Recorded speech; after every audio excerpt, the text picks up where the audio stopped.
तो ये आप देखिए किसी भी एक सम्मानित कार्यकर्ता के रहने लायक ये पार्टी नहीं रह गई। जो पद है वो अपने पद की गरिमा को भूल गया है, उनके हाथ में है।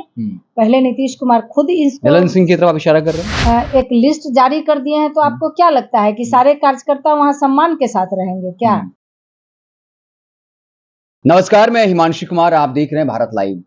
चाहे वो बीजेपी हो या आरएलजेडी हो, दोनों पार्टियां ये लगातार दावा कर रही थी कि जेडीयू अब वो पार्टी नहीं रही, बड़ी संख्या में टूट होने वाली है। और कल इसकी शुरुआत हो गई जब एक तरफ जेडीयू के पूर्व राष्ट्रीय अध्यक्ष आरसीपी सिंह, जो नीतीश कुमार के कई राज जानते हैं, संगठन में एक बड़ी भूमिका निभाई, कहा जाता है कि आज भी उन्हीं का संगठन चल रहा है। उन्होंने दिल्ली में बीजेपी का दामन थामा और सोहेली मेहता, जो जेडीयू की पूर्व प्रदेश प्रवक्ता रही और काफी कद्दावर नेता रही, जेडीयू के पक्ष को काफी मजबूती के साथ लंबे वक्त से रखती रही, कल उन्होंने भी पटना में जो है वो बीजेपी का दामन थाम लिया।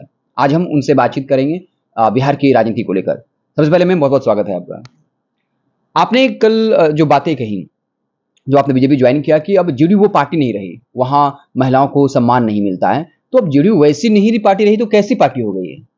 देखिए, महिलाओं को ही नहीं, जनता दल यूनाइटेड में कार्यकर्ताओं को सम्मान नहीं मिल रहा है, चाहे वो महिला हो या पुरुष हो।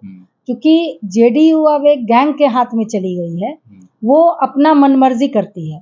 आदरणीय नीतीश कुमार जी के हाथ से पार्टी चली गई है, अब उनके अनुसार पार्टी नहीं चलती है। जो नीतीश कुमार जी अपने हाथों में पार्टी को रखते थे और जिस तरह से सभी कार्यकर्ताओं का सम्मान होता था, सभी का वो महत्व समझते थे, वो पार्टी अब नहीं रही।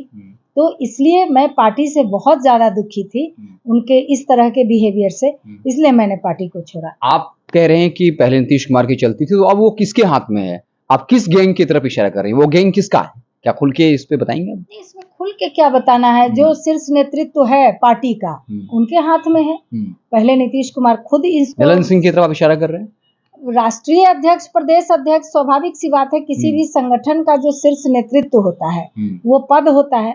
मैं किसी का नाम क्यों लूं? जो पद है वो अपने पद की गरिमा को भूल गया है। तो ये दिक्कत हो गई है उस पार्टी में, जिसका कि खामियाजा पार्टी को भुगतना पड़ रहा है। कल सम्राट चौधरी ने बहुत बड़ी बात कही। उन्होंने कहा कि बीजेपी का जो संगठन है उसमें पिछले कुछ सालों में कई सारे प्रदेश अध्यक्ष या राष्ट्रीय अध्यक्ष बदले, लेकिन अन्य जो पार्टियां हैं उसमें एक राजा है, बाकी सब उसके गुलाम हैं। उनके इस बयान को, यानी सम्राट चौधरी के इस बयान को आप कैसे देखती हैं? नहीं, उन्होंने सही ही कहा है कि स्वाभाविक रूप से ये संगठन की पार्टी है, भारतीय जनता पार्टी कार्यकर्ताओं की पार्टी है। तो इसमें कोई एक निश्चित लोग नहीं होते हैं कि इन्हीं लोगों के हाथ में पार्टी होगी। जो अच्छे काम करते हैं, जिनका संगठन में काफी पहुंच होता है, पकड़ होता है संगठन पर, वैसे लोगों को बनाया जाता है। तो इसलिए उन्होंने इस बात को कहा। उन्होंने कहा कि बीजेपी में लोकतंत्र है, अन्य पार्टियों में लोकतंत्र नहीं। क्या आप बीजेपी ज्वाइन करी? सबसे पहले बीजेपी ज्वाइन करने के पीछे क्या आपका उद्देश्य रहा? आप किसी अन्य पार्टी में जा सकती थी, आपने बीजेपी ज्वाइन किया। क्या आपको लगता है कि वहाँ सही में लोकतंत्र है, आपको अपनी बात कहने का वहाँ जो है मौका मिलेगा?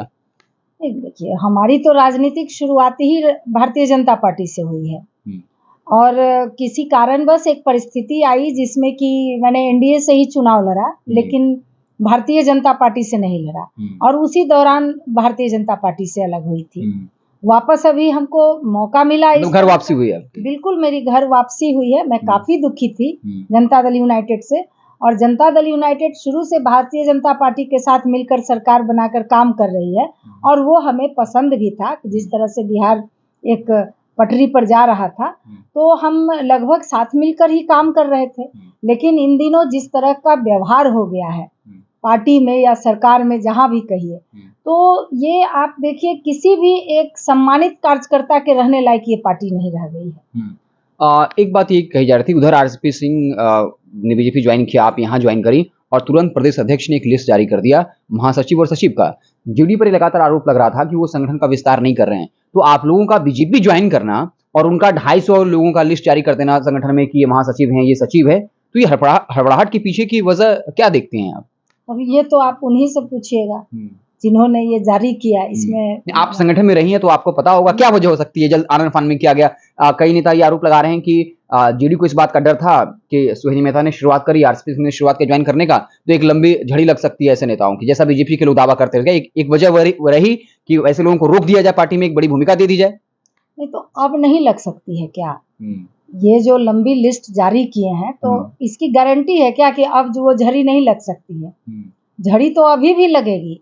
जिस तरह से ये लोग और पद एक लिस्ट जारी कर दिए हैं, तो आपको क्या लगता है कि सारे कार्यकर्ता वहाँ सम्मान के साथ रहेंगे क्या?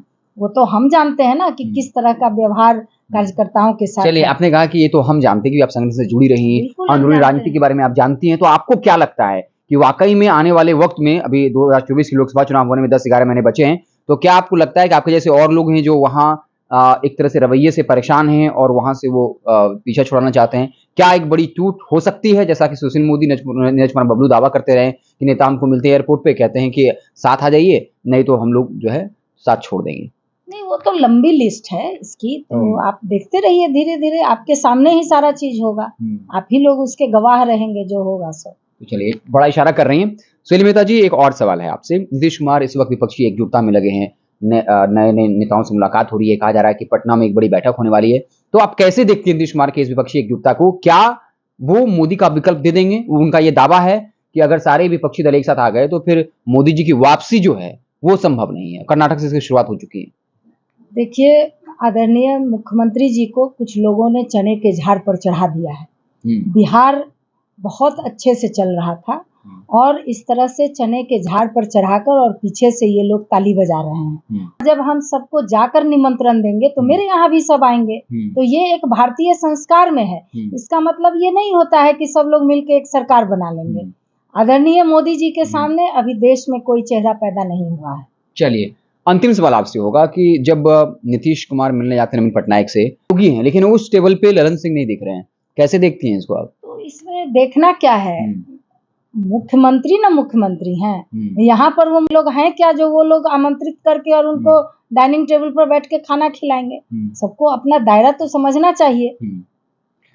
तो चलिए, हमारे साथ जेडीयू के पूर्व प्रखर नेता और पूर्व प्रदेश प्रवक्ता जो है वो सुहेली मेहता थी। कल बीजेपी ज्वाइन किया और इसे एक बड़ा झटका माना जा रहा है। एक तरह से एक परसेप्शन बन रहा है जेडीयू के अंदर कि पार्टी के अंदर कई ऐसे नेता हैं जो ललन सिंह से नाराज हैं। लगातार आरोप लगता है ललन सिंह के ऊपर, संगठन में जिस तरीके तानाशाही रवैया का आरोप लगता रहा है, तो अभी इनका यह दावा है कि ये भी शुरुआत हुई है।